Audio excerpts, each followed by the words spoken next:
Please be advised that everything in my video is purely for entertainment purposes. These are purely my thoughts and opinions and are subjective. I must advise you to please do your own research. All media users found on the public domain and are fair use and fair dealings. Hi you guys, I hope you're all doing okay. It's really hot here. This week we're supposed to, I think Wednesday is supposed to be like the hottest day in the UK, and I don't know, those of you that live outside of the UK, British people don't deal with the heat very well, and it's going up to 27 degrees. You will see health warnings probably come up, and there'll be lots of people moaning. Well, I love it personally, but other people can get, my husband's very fair skinned, and they can get gets a bit overwhelming, anything over 25 degrees for lots of people. So what's been going on in the land of the royals? So on May the 15th, we heard from the wonderful Duke and Duchess of Cambridge, Catherine and William. They did a video call with Shout UK that was celebrating its first anniversary since actually the Duke and Duchess of Cambridge opened it last year. Now, Shout UK is actually a UK affiliate of the Crisis Line in the USA, and funnily enough, on the 14th of May, just the day before, guess who popped up doing a Zoom chat? Apparently it was a surprise, and they kind of no one expected it, but the last time I pretty much checked, you have to be invited into any sort of call, so I do believe that it was set up. Very odd, isn't it, how it's exactly the day before William and Catherine were going to do their, announcement and congratulations to Shout UK for their first year anniversary, and they pop up and they didn't look great. It's not the most flattering of pictures. They both look like they're stoned. I'm not saying they are stoned, but they both don't look particularly great. It's like a Poundland version of William and Catherine. You always seem so happy. As I said, it was probably just a very, very bad photo timing, but Harry looks like hell. I'm sorry, even if he had his eyes open, he's not exactly brushed his hair. He looks like a hobo, if I'm honest. And Meghan has got her, yes, everything I'm saying is really serious face on. To be honest, I wasn't aware that Meghan and Harry had any links to the Crisis Line. As I said, it's funny, isn't it, how they pop up literally the day before. It looked to get like it was a last minute put together. They don't exactly look put together themselves.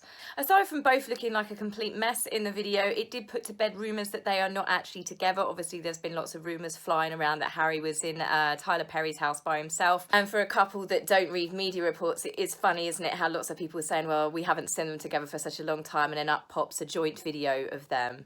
So with all the negative press that the Sussexes have received recently, we have been hit by a Sunshine Sacks PR counterattack overdrive.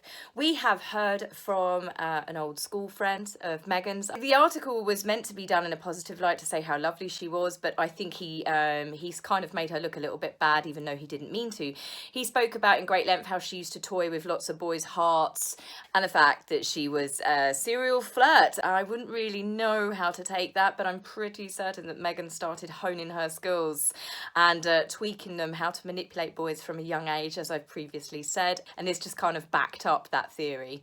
Then we heard from Meghan's facialist. Again, I'm pretty sure she's cropped up before, but telling us how wonderful and how kind, how inspiring Meghan is. I love it when people describe her as inspiring, because it's like, what does she inspire people to do? To grift, to marry up, to social climb, to completely trash a royal family. There's not been that many perks that Meghan has brought with her. So to call her inspiring, I've always found that a little bit, bit cringy, a bit too far. You've over-egged it a bit, dear. And then my favourite one that's popped up is Meghan's old fitness trainer. I mean, where are they digging these people up from? Sunshine Sacks are in overdrive. How much do they get paid to do these stories? I mean, who are we going to hear from next? Are we going to hear from the people that, did the bunion surgery on her feet? It's all rather bizarre. But the personal trainer, this one gets me. Meghan had kickboxing, and he's the guy that taught her kickboxing. And as you can see from this video clip, I don't think he was teaching her very well. No disrespect to him, but this video to me looks choreographed. She's not got a great stance. She's not putting any weight behind it. And more importantly, he's kind of like pushing the pads to meet her punches rather than the other way around. And I find it completely off. I've done basic boxing training myself, and I just found it completely unusual. And it does look like she's going 1, 2, 3, that's it, kick, 1, 2, 3, kick, yeah, that's it. So I do think that this was set up a little bit of a clip. It's just another bow to her CV, wasn't it, really, to say that she's got a skill, just in case that superhero role ever really truly came up. Now, what has caused a serious flurry of stories this week is a friend, Meghan's got great friends, has released to, I'm presuming it was probably People magazine, but has released that Meghan has a diary. She's kept a secret diary from the day that she entered the royal family. It's no great shocker for me here. These rumours have been flying around for a very, very long time. There were blind gossips that came out and people were like, oh, no, no, no. But this was back when Meghan was really liked, and anyone that said anything negative about her or her intentions were deemed as nasty racist trolls. You horrible, horrible people. I also don't think that the royal family have been taken by surprise by this. The way that the royal family were whenever Meghan was around at any joint events, they were tense. You could see that they were all tense, they were all off. And there was, again, a rumour that came out. The reason why they didn't move into Kensington Palace was because Meghan got caught taking notes and taking photographs. Now, this really does ring true for me. I find this actually quite believable. I've always had my suspicions that Meghan has had an agenda anyway. But if you notice with Catherine and William, whenever they've had meetings, they have the meetings inside Kensington grounds, like inside the offices, all grand rooms and everything. Harry and Meghan, when they've had meetings and get-togethers, they've erected a tent outside, and then she had a meeting which did look like, when you actually watch the video, it was a staff room. They had a TV screen in the background. It's all like those old-fashioned sort of school chairs and tables, and so she's not actually inside any of the official royal buildings. And I do wonder, is that because the staff and the royal family had already cottoned on to what she was up to? It seems that most people have cottoned on that Meghan has always been up to something, apart from Harry. So Meghan at some point is obviously intending to release her memoirs, her whole 18 months of her being in the royal family. And, well, there's not really, what is she going to really write about? She didn't work for 18 months. She worked for a number of days in that time, carefully selecting what she actually wanted to do, you know, the Vogue cover and designing a clothing capsule. Hardly the sort of standard work that members of the royal family would do that would make, you know, a great difference to other people's lives. I mean, since Meghan came on the scene, what's she really achieved as a member of the royal family? She managed to separate Harry from his entire family, and she spent a lot of money. That girl could spend.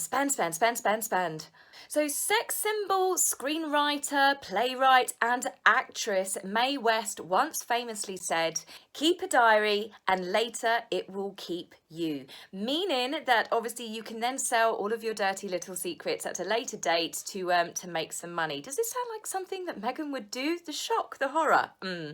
I already believe that Meghan personally is behind this book that Omid and Carolyn have written together, The Finding Freedom. I just can't help but feel that lots of bits from Meghan's diary are already in there. Reason being for this is, right, why on earth would she want this book suddenly released that she knew it was going to clear the air? Why would Meghan think that this book would help someone like you and me understand the deep emotional anguish and turmoil that she had to endure with a stiff upper lip? Honestly, that girl has got no idea what a stiff upper lip means. She has moaned from the very, very beginning, from day one that she started dating Harry. She didn't like Harry's drinking habits. She didn't like Harry's diet. She didn't like Harry's friends. She didn't like Harry's social life. She didn't like Harry's family traditions. She didn't like Harry's family. She didn't like the church. She didn't like this. She didn't like that. Meghan has never stopped telling everyone what she doesn't like. She doesn't like the protocol. She doesn't like the fact that she's not allowed to express her political views, that she feels that she's been silenced. That woman has never been silenced about anything. I wish they could have silenced her at several points. Well, with rumours of her going to release her diary and then obviously this book, is she just trying to make herself the most disliked woman in royal history? She has always got everything she ever wanted. Even the scenario now, she wanted to leave. Harry left. She wanted Harry to leave everything behind. Harry's left everything. She got everything. She got that huge wedding. And I still think it was a bit much for a second wedding. I think they should have done something a bit more classy like Charles and Camilla. But everything that Meghan got, didn't she? You know, the wearing of Diana's jewels, the tour of the Commonwealth and Australia and everything. She got treated like an absolute princess of the United Kingdom, yet she's always wanted more and she's complained every single step of the way. She got everything that she wanted and more, yet still she's choosing to trash the family that took her in and gave her all of these opportunities. Harry, this is his own family that's given him everything his entire life. And yet here he is sitting back, letting this, continue and go ahead. Mind you, it doesn't seem that the royal family in themselves are actually that bothered about it. A very cutting quote was released yesterday by a senior palace source to the Times on Sunday. The source said it was a soap opera. Everyone knows the narrative that's coming. The feeling is that drama and everything that comes with it has left. Let the rest of the royal family get on with it. Ooh, burn.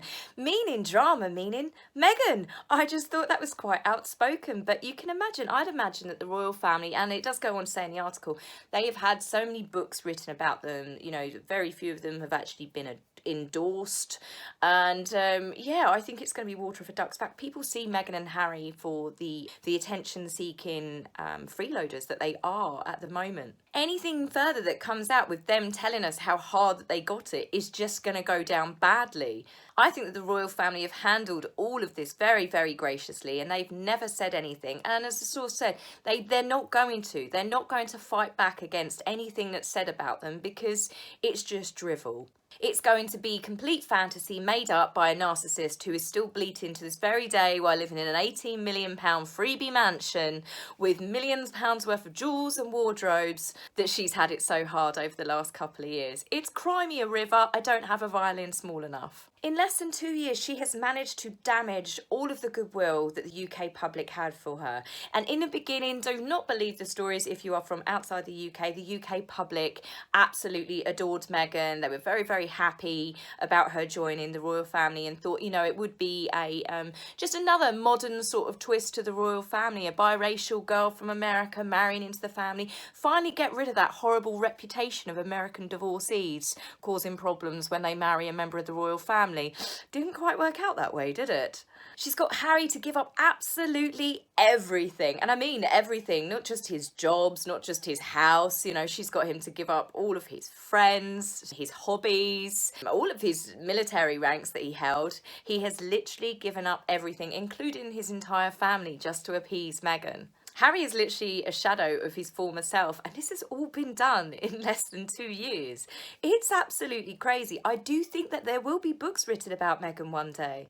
Now, another story that came out, newspapers have reported that Meghan and Harry have had an agenda from the start since before the wedding. I don't know if Harry did. I don't know how far Harry is actually involved with Meghan's plan, but I do believe that Meghan's always had an agenda. And this was they wanted to be international roving royals. You remember the engagement interview where she sat there and she said, I can't wait to tour all of the Commonwealth. And it's like, so that's what you're intending to do. And I think this is what a lot of it was. And this all translates to me. They wanted to be roving international royals on a world stage. What I translate that to is they wanted to spend all of their time jet setting, no doubt private jets, obviously, because they're so important, but touring to countries all around the world, only the ones that they really wanted to, staying in 5-star sort of hotels, palaces, on the grace and favours of, whoever's in charge of the particular country that they're going to, being treated like they were on the Australian tour, being greeted by kings and queens of other countries. That's the lifestyle that they wanted. Soirees, parties, tiaras, diamonds, while jet setting. So basically you wanted to live like a billionaire, a royal billionaire's lifestyle without ever having to put your hand in your pocket because everything would have been written off as expenses or under the name of working for the Queen. Whilst there are so many perks to being a member of the royal family, there are also days when they stood for hours in the cold and the rain and they're cutting ribbons and they do lots of boring stuff. They invest their time not just in charities that they have a personal interest in, but charities that have previously been promoted by other members of the royal family. They do a lot of good work. I do think this is one of the negative things that Harry and Meghan did because they recorded everything that they did, because they promoted themselves every single step of the way, because they had to show even so much as Meghan tying a bow on that girl's sort of grave site where that girl was raped and murdered in South Africa. That was photographed, Meghan pulling her sad face. I found it absolutely disgusting. That should have been a private moment. But they have literally marketed every single thing that they have done. So then, of course, the younger generation stuff, they're like, well, we don't see William and Catherine all the time doing that. We don't see, oh, they're boring. They're not working as hard. And it's like, no, Harry and Meghan were literally making a spectacle out of themselves. They were promoting themselves. They weren't promoting the people. You know, they use every single charity and every single visit that they do to promote themselves. So I can't possibly think what Omid and Carolyn could put in this book that is going to suddenly make the world and people look at them in a different light, that we're suddenly going to go, oh, that makes so much sense now. We were just totally wrong. But Meghan and Harry have actually done something recently that has made me believe that they're not too sure how well this book's going to go down themselves. A Sussex spokesperson just announced it's not an official, authorised or endorsed book. The authors had no interviews with the Sussexes and they want to see a copy before publication. So I find that a little bit odd, don't you? Now, if they want to see a copy before publication because they've had nothing to do with the writing of this book, why was Meghan so determined to have this book released now so it would show and prove to the world that she is in fact, you know, a victim in all of this horrid media stories about her? How would she know that if they want to see a copy of the book? I tell you what that is them doing a get out. So what this is to me, this is like basically the fine print of Harry and Meghan going, if the book tanks and we get in any more crap, then Omid, Carolyn, you're on your own. We're going to throw you to the wolves. Complete deniability, we had nothing to do with it. It's almost like a clever way to get Meghans Diary out there, or what she wants to say, like she gets her friends to leak to People magazine, but then when it doesn't work in her favour, she can go, oh, I didn't give permission for that. So we'll see how that pans out in the future as well. I don't know how long it'll be before we hear any more of the court case, or whether it will continue to stage 2. Are they going to call their famous 5 friends forward? So guys, what do you think? Do you think that Omid and Carolyn have actually written a bestseller, that it's going to fly off the shelves? Or do you think that they're about to receive Meghan's reverse Midas touch? Because let's be fair, anything that Meghan works with quickly turns to beep. So tomorrow is their 2nd wedding anniversary, and I really hope that the media, news outlets, social media do not flood us with pictures of, you know, of their wedding, because to me, I don't want to celebrate their 2nd wedding anniversary for me. I just think that it's just a 2-year reminder of the biggest con of the century.